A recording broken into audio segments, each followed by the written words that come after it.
कैसे हैं आप लोग। एक बार फिर स्वागत है आप सबका हमारे YouTube चैनल में। और आज के लेक्चर में हम आपको जो कुछ बताने जा रहे हैं वो आपके एकेडमिक ईयर 2020-21 के लिए बहुत ही इंपॉर्टेंट है, क्योंकि आज के लेक्चर में हम कुछ पढ़ाने वाले नहीं, सिर्फ आपको ये बताने वाले हैं कि क्लास 10th के मैथमेटिक्स में कौन से ऐसे टॉपिक्स हैं जो रिड्यूस कर दिए गए हैं, इस बार डिलीट कर दिए हैं।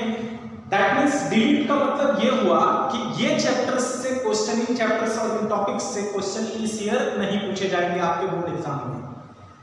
आपके लिए पढ़ना तो इसको जरूरी ही है, पढ़ना चाहिए आपको, बट जब एग्जाम की प्रिपरेशन आप कर रहे हो, क्लास 10th के बोर्ड के एग्जाम की प्रिपरेशन कर रहे हो, तो इन टॉपिक्स को कवर मत करिएगा, जिससे आपका बर्डन काफी कम हो जाएगा। 30% जो डिलीशन हुआ है बोर्ड के थ्रू, उस बोर्ड के थ्रू जो डिलीशन हुआ है उन टॉपिक्स पर आज हम चर्चा करेंगे। कौन कौन से टॉपिक्स ऐसे हैं जो डिलीट हो गए हैं, जिनका इस साल बोर्ड एग्जाम में कोई रोल नहीं है और उनसे कोई क्वेश्चन नहीं पूछे जाएंगे। तो इस तरह के कुछ टॉपिक्स को हम आपको अगर एक्सप्लेन करके बता देंगे तो आपके लिए बहुत सहूलियत होगी। और इस तरह के बहुत सारे स्टूडेंट के डिमांड लगातार आ रहे थे, सर डिलीशन का कौन कौन सा पोर्शन ऐसा है जो हमें नहीं पढ़ना है, तो इसके लिए हम इसमें आज का वीडियो आपके लिए बना रहे हैं। तो आइए एक चैप्टर वाइज चल के देखते हैं कि चैप्टर वाइज कौन कौन से टॉपिक डिलीट हुए हैं और वो आपके लिए कितना बेनिफिशियल है या आपके लिए कितना हार्मफुल है। तो हम उन्हीं टॉपिक्स को देखेंगे कि कौन से टॉपिक जो डिलीट हुए वो आपके हित में हैं और कौन से ऐसे टॉपिक डिलीट हुए जो बहुत ईजी थे और उन्हें डिलीट नहीं होना चाहिए था। तो फर्स्ट चैप्टर आपका क्लास 10th में है रियल नंबर्स। रियल नंबर्स में एक महत्वपूर्ण क्वेश्चन आता था आपका यूक्लिड्स डिवीजन लेमा से। जब आप स्टार्ट करते थे तो यूक्लिड्स डिवीजन लेमा ही स्टार्ट करते थे। इस बार के कोर्स में यूक्लिड्स डिवीजन लेमा को रिमूव कर दिया गया है, डिलीट कर दिया गया है, उसको आपको नहीं पढ़ना है। इस पे बेस्ड क्वेश्चन नहीं पूछे जाएंगे। तो अगर इस पे बेस्ड क्वेश्चन नहीं पूछे जाएंगे तो अब क्या शेष रह जाता है इस चैप्टर में, क्या जो आपको पढ़ना चाहिए। तो अब देखिए, पहले भी इंपॉर्टेंट था और अब भी इंपॉर्टेंट है, जो प्रूफ ऑफ इरेशनैलिटी है उसे डिलीट नहीं किया गया है और उस टॉपिक को आपको पढ़ना ही पढ़ना है।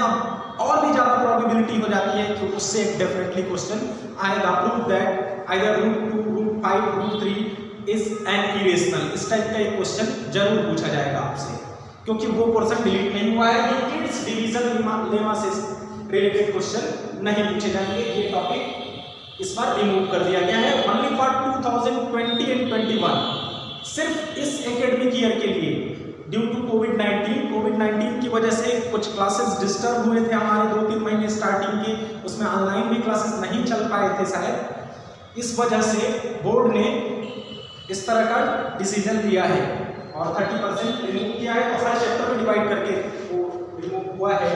तो रियल नंबर से यूक्लिड्स डिवीजन लेमा से क्वेश्चन नहीं पूछे जाएंगे, बाकी हर तरह के क्वेश्चन पूछे जाएंगे। सेकेंड चैप्टर हमारा पॉलिनोमियल है। पॉलिनोमियल से इस बार किस टाइप के क्वेश्चन नहीं पूछे जाएंगे, कौन से टॉपिक डिलीट हुए हैं, तो वो टॉपिक है हमारा statements and simple problems on division algorithm. Division algorithm पर रिलेटेड कुछ क्वेश्चन पूछे जाते थे पॉलिनोमियल से। जैसे पॉलिनोमियल का डिवीजन करना होता था, कोसेंट एंड रिमाइंडर लिखना होता था, या के की वैल्यू फाइंड करनी होती थी, कोसेंट रिमाइंडर में से कोई एक गिवन होता था। तो इस टाइप के क्वेश्चन जो होते थे वो बहुत इंपॉर्टेंट होते थे। जैसे एनसीईआरटी के कुछ एग्जांपल्स थे और क्वेश्चन थे, उससे डेफिनेटली क्वेश्चन पूछे जाते थे। Find the value of A and A if the quotient and remainder are given. तो इस एकेडमिक ईयर में इस तरह के क्वेश्चन नहीं पूछे जाने वाले हैं। ये आपके लिए बेनिफिशियल है, ये आपके लिए बहुत अच्छी खबर है कि इस बार इस टाइप के क्वेश्चन नहीं पूछे जाएंगे। अब आपको पॉलिनोमियल का जो इजी पोर्शन है बस वही तैयार करना होगा। तो ये टॉपिक एक डिलीट हुआ है। थर्ड चैप्टर की बात करें तो थर्ड चैप्टर में हमारा थर्ड चैप्टर है pair of linear equation in 2 variable. और ये आपके लिए अच्छी खबर नहीं कही जा सकती, क्योंकि टॉपिक जो इसमें से रिमूव हुआ है वो है क्रॉस मल्टीप्लिकेशन। और क्रॉस मल्टीप्लिकेशन बहुत ही एक इजी टॉपिक हुआ करता था, एक फार्मूला था बहुत इजी, जिसके थ्रू हम क्वेश्चंस को सॉल्व करते थे, इक्वेशन सॉल्व करते थे, और उस टॉपिक को इस बार रिमूव कर दिया गया है। तो आपको क्रॉस मल्टीप्लिकेशन को पढ़ने की जरूरत इस एकेडमिक ईयर में नहीं है, बट ये आपके लिए फायदेमंद नहीं है, क्योंकि ये तो बहुत आसान था और यही टॉपिक डिलीट हुआ है। बाकी फर्स्ट 2 चैप्टर्स में से तो जो चैप्टर डिलीट किए गए हैं वो थोड़े से टफ थे, बहुत ज़्यादा टफ नहीं थे लेकिन थोड़े से टफ थे, आपके लिए अच्छा ही हुआ, डिलीट हो गए इस सेकंड ईयर में। बट क्रॉस मल्टीप्लिकेशन इस बार डिलीट हुआ है, जिससे linear equation in two variable से, इसको नहीं पढ़ना है। चैप्टर 4 की बात करें, क्वाड्रेटिक इक्वेशन। तो क्वाड्रेटिक इक्वेशन बहुत ही महत्वपूर्ण चैप्टर है हमारे सिलेबस का, और इससे क्या रिमूव हुआ है ये भी आपके लिए बहुत बेनिफिशियल है। Situational problem on the basis of reducible to equation, reducible to quadratic equation. अब कुछ ऐसे इक्वेशन आप लास्ट एक्सरसाइज में पढ़ते थे, आई थिंक 4.5 में, जिन्हें रिड्यूस करना पड़ता था पहले हमें क्वाड्रेटिक इक्वेशन में, और उसके बाद सॉल्व करना होता था। उस पर बेस्ड सिचुएशनल प्रॉब्लम भी पूछे जाते थे, जैसे किसी बोट और बोट की स्पीड और करंट की स्पीड से रिलेटेड क्वेश्चन पूछे जाते थे। इस टाइप के क्वेश्चन इस बार नहीं आ रहे हैं, आपके लिए खुशखबरी है क्योंकि ये टॉपिक डिलीट कर दिया गया है। तो ये थोड़ा सा क्वाड्रेटिक इक्वेशन का टफ टॉपिक हुआ करता था, जो कि डिलीट हो गया है। Equation reducible to quadratic equation जो आप पढ़ते थे वो इस बार डिलीट हो गया, उसे नहीं पढ़ना है। क्वेश्चन नंबर 5 में आते हैं। क्वेश्चन नंबर 5 में अरिथमेटिक प्रोग्रेशन ये चैप्टर है, और इसमें आपको क्या नहीं पढ़ना है, तो ये एक सिंपल सा टॉपिक इसमें से आता है, application in daily life. Application based कुछ क्वेश्चन पूछे जाते थे क्वाड्रेटिक इक्वेशन से, सम फार्मूला पे बेस्ड, जैसे किसी स्टेप वगैरह से रिलेटेड होते थे, या फिर वुडन ब्लॉक लॉग वगैरह से रिलेटेड होते थे, जैसे एनसीईआरटी के लास्ट एक्सरसाइज में बहुत सारे क्वेश्चंस दिए गए हैं। उस तरह कुछ टाइप के क्वेश्चन इस बार नहीं पूछे जा रहे हैं, ये आपके लिए खुशखबरी है, ये आपका इतना सिलेबस कम हो जाएगा।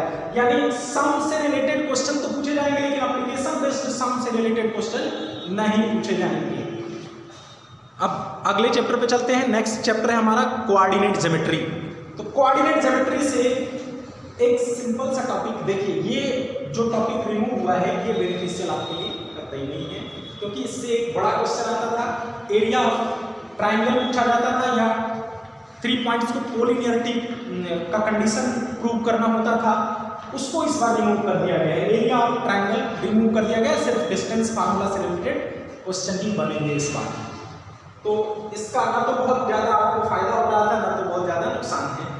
एक टॉपिक कम हो गया, मतलब लास्ट का एक एक्सरसाइज आपका कम हो गया है इसमें। तो कोऑर्डिनेट ज्योमेट्री से इस बार एरिया ऑफ ट्रायंगल डिलीट कर दिया गया है, इसे आपको नहीं पढ़ना है। ये इस चैप्टर से, इस टॉपिक से क्वेश्चन नहीं पूछे जाएंगे।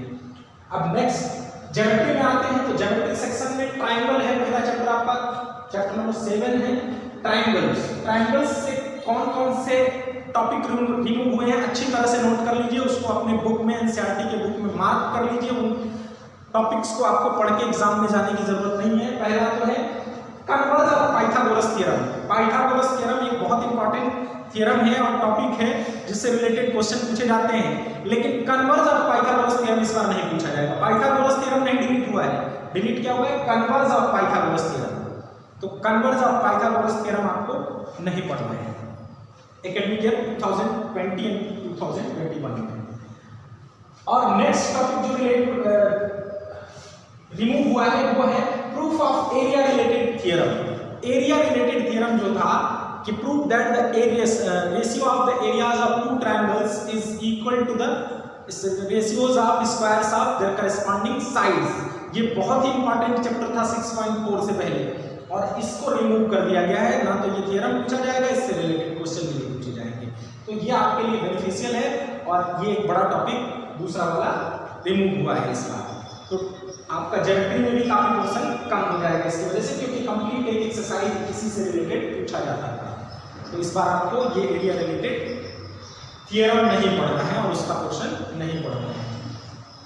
नेक्स्ट टॉपिक है हमारा सर्कल्स। सर्कल्स हमारा नेक्स्ट चैप्टर है, चैप्टर नंबर 12 है शायद एनसीईआरटी में, 11 या 11 तो कंस्ट्रक्शन है, 12 है सर्कल्स। तो सर्कल्स में कोई डिवीजन नहीं हुआ है इस बार, ध्यान रखिएगा। सर्कल आपको कंप्लीट चैप्टर पढ़ना है, इसमें कोई डिवीजन नहीं है, कोई ऐसा टॉपिक नहीं है जो डिलीट हुआ हो। तो सर्कल में आपको बिल्कुल भी कुछ भी नहीं छोड़ना है, जितना है सब कुछ पढ़ना है। सर्कल एक छोटा सा चैप्टर भी है जिसमें कुछ डिलीट करने लायक आ भी नहीं, इसलिए सर्कल को केयरफुली पूरा चैप्टर आपको कंप्लीटली तैयार करना है। नेक्स्ट चैप्टर है हमारा कंस्ट्रक्शन। तो कंस्ट्रक्शन में कई तरह के कंस्ट्रक्शन हमको करने थे, जिसमें थोड़ा सा डिफिकल्ट लगता था आपको construction of similarity of triangles, यानी एक ट्रायंगल के सिमिलर दूसरे ट्रायंगल को कंस्ट्रक्ट करना होता था, और वो टॉपिक इस बार रिमूव कर दिया गया है, यानी सिमिलर ट्रायंगल का कंस्ट्रक्शन आपसे नहीं पूछा जाएगा। तो सिमिलर ट्रायंगल का कंस्ट्रक्शन नहीं पूछा जाएगा तो एक एक्सरसाइज आपका ऐसे ही कम हो जाएगा। तो ये आपके लिए बेनिफिशियल है, कंस्ट्रक्शन से जो टॉपिक डिलीट हुआ है। नेक्स्ट आता है हमारा ट्रिग्नोमेट्री, जो very very very important topic है। ट्रिग्नोमेट्री में दो पार्ट्स हैं, trigonometry ratios and trigonometric identities, और तीसरा टॉपिक है जो हाइट्स एंड डिस्टेंसेस। तो ट्रिग्नोमेट्री में क्या रिमूव किया गया है, trigonometric ratios of complementary angles, जो 90 माइनस थीटा वाला पोर्शन पढ़ते थे आप, sine 90 minus theta, cos 90 minus theta से रिलेटेड क्वेश्चन जो पूछे जाते थे, या उससे रिलेटेड जो प्रूव करने के लिए जो कुछ भी पूछा जाता था, उसे डिलीट कर दिया गया है। तो आपके आधे से अधिक चैप्टर में एक्सरसाइज कम हो जाएंगे, बहुत आसान कर दिया गया है आपके लिए, यानी 90 माइनस थीटा से रिलेटेड क्वेश्चन नहीं पूछे जाएंगे। लेकिन मैं आपको ये सलाह देता हूँ कि आप इस चैप्टर को कंप्लीट पढ़िएगा, बस एक्सरसाइज को जब आप एग्जाम की प्रिपरेशन कर रहे हैं तब इस टॉपिक को मत पढ़िएगा। लेकिन आप अगर इस तरह से एकेडमिक कोर्स अपना पढ़ रहे हैं तो उसमें जरूर पढ़िएगा, क्योंकि अगर नहीं पढ़ेंगे तो फिर आगे 11th में आपको दिक्कत हो सकती है। लेकिन एग्जाम में प्रिपरेशन के लिए आपको ये नहीं पढ़ना है टॉपिक, जो 90 माइनस थीटा से रिलेटेड कन्वर्जन वाला होता था वो टॉपिक नहीं पढ़ना है। उसके बाद हाइट्स एंड डिस्टेंसेस, जो एप्लीकेशन ऑफ ट्रिग्नोमेट्री का एक चैप्टर है, इसमें कोई डिलीशन नहीं है, इसमें कोई स्पेशल टाइप का क्वेश्चन था ही नहीं, कोई ऐसा टॉपिक नहीं था जिसको डिलीट किया जाए। एक ही टॉपिक था एप्लीकेशन ऑफ ट्रिग्नोमेट्री, और उसे डिलीट नहीं किया जा सकता था, अदरवाइज पूरा चैप्टर भी डिलीट हो जाता। तो इस चैप्टर से आपको कोई डिलीशन नहीं है, इसमें इसको कंप्लीट पढ़ना है, यानी 3 चैप्टर आपको कंप्लीट पढ़ने होंगे, अभी डिस्कस करूंगा। उसके बाद है area related to circle. Area related to circle एक ये भी इंपॉर्टेंट चैप्टर है, और इसमें काफी क्वेश्चंस भी हैं। तो इसमें आपको कौन सा टॉपिक नहीं पढ़ना है, problem of central angle of 120 degree. 120 degree जिसमें सेंट्रल एंगल बनता था, जिसमें एरिया ऑफ सेगमेंट या एरिया ऑफ सेक्टर निकाला जाता है, तो एरिया ऑफ सेगमेंट निकालने के लिए 120 डिग्री का जो सेंट्रल एंगल बनता है, उस पर एक एनसीईआरटी में एग्जाम्पल भी दे रखा है और 2-3 क्वेश्चन भी दे रखे हैं। जो थोड़े से टफ लगते थे आपको, वो क्वेश्चन हटा दिए गए हैं, वो टॉपिक हटा दिया गया है। यानी एंगल जो सेंटर पे बनेगा वो 120 डिग्री बना के, और उससे रिलेटेड कोई सेगमेंट की एरिया नहीं पूछी जाएगी आपसे इस एकेडमिक ईयर में। तो ये एक इम्पॉर्टेंट टॉपिक था जो थोड़ा सा टफ भी था, ये आपके सिलेबस से इस बार हटाया गया है। नेक्स्ट है सरफेस एरिया एंड वॉल्यूम, ये भी इंपॉर्टेंट चैप्टर है, 13th चैप्टर आपका है सरफेस एरिया एंड वॉल्यूम। और इसमें से जो सबसे महत्वपूर्ण टॉपिक था, सबसे टफ पोर्शन था, वही हटाया गया। तो ये तो आपके लिए बहुत ज्यादा बेनिफिशियल है। Frustum of cone, frustum of cone हट जाने से आपका आधा बर्डन कम हो जाएगा, क्योंकि फ्रस्टम ऑफ कोन में एक टेक्निकल टाइप के क्वेश्चन, एप्लीकेशन बेस्ड क्वेश्चन बनते थे, और वो पोर्शन रिमूव कर दिया गया। अब आपको सिर्फ cube, cuboid, cylinder, cone, sphere and hemisphere, बस यही पढ़ना है, जो सीधे सीधे फार्मूला बेस्ड होते हैं। इसमें थोड़ा सा एप्लीकेशन का भी यूज होता था उसका फ्रस्टम ऑफ कोन में, तो फ्रस्टम ऑफ कोन हटा दिया गया है। यानी लास्ट एक्सरसाइज 13 चैप्टर का आपको नहीं पढ़ना है। उसके बाद स्टैटिस्टिक्स में चलते हैं। स्टैटिस्टिक्स एक बड़ा चैप्टर है, और इसमें कई तरह के आपके मीन, मीडियन, मोड से रिलेटेड टॉपिक्स थे। तो मीन निकालने के 3 टाइप्स आपको पहले पढ़ने होते थे, एक डायरेक्ट मेथड था, दूसरा था एज्यूम्ड मीन मेथड, और तीसरा स्टेप डेविएशन मेथड, जिसमें से इस बार स्टेप डेविएशन मेथड को रिड्यूस कर दिया गया है, रिमूव कर दिया गया है। ये टॉपिक आपको नहीं पढ़ना है, यानी स्टेप डेविएशन मेथड को नहीं पढ़ना है, सिर्फ आपको किसको पढ़ना है, डायरेक्ट मेथड और एज्यूम्ड मीन मेथड, यही दोनों मेथड मीन के लिए पढ़ना है, और मीडियन के लिए और मोड के लिए तो सारे मेथड्स जो भी हैं वो पढ़ने हैं। इसमें सबसे कम मतलब एक टॉपिक सिर्फ डिलीट हुआ है, पूरा कंप्लीट एक एक्सरसाइज भी डिलीट नहीं हो पाएगा। स्टेप डेविएशन मेथड से रिलेटेड 3-4 क्वेश्चन होंगे, वही नहीं आपको करने हैं। और लास्ट जो हमारा चैप्टर है प्रोबेबिलिटी, बहुत इजी चैप्टर है, कंसेप्ट अगर समझ गए तो बहुत इजी होता है आपके लिए। आपके स्टैंडर्ड यानी क्लास 10th में ये इजी है, यही आगे 10, 11 और 12 में जाके टफ लगने लगता है। तो इस चैप्टर से कोई डिलीशन नहीं है, नो डिलीशन। इस चैप्टर से कुछ भी डिलीट नहीं हुआ है, क्योंकि बहुत कम टॉपिक दिए ही गए थे, तो डिलीट करना इसके लिए पॉसिबल नहीं था। तो लास्ट चैप्टर से कोई डिलीशन नहीं है। तो याद रखेंगे आपको, सर्कल से कोई डिवीजन नहीं है, हाइट से डिस्टेंस और प्रोबेबिलिटी से कोई डिवीजन नहीं है, नो डिवीजन। तो इन तीनों चैप्टर को आपको कंप्लीटली पढ़ना है और बाकी चैप्टर्स में क्या टॉपिक रिड्यूस किए गए, रिमूव किए गए, उनको हमने एक्सप्लेन करके आपको बताया। अगर आपको वीडियो अच्छा लगे तो लाइक कर दीजिएगा और आगे इसी तरह के अपडेट्स हम देते रहेंगे। एग्जाम से पहले भी हमारे इस तरह के वीडियोस आएंगे जिसमें हम सैंपल पेपर को सॉल्व करवाएंगे on the basis of this academic year. इस एकेडमिक ईयर के सैंपल पेपर्स कैसे हो सकते हैं इन टॉपिक को डिलीट करने के बाद, उस टाइप के हम क्वेश्चन पेपर को आपको सॉल्व करवाएंगे। अगला वीडियो हम उसके साथ लेके आएंगे। Thanks for watching. उम्मीद है आपको काफ़ी संतुष्टि मिली होगी।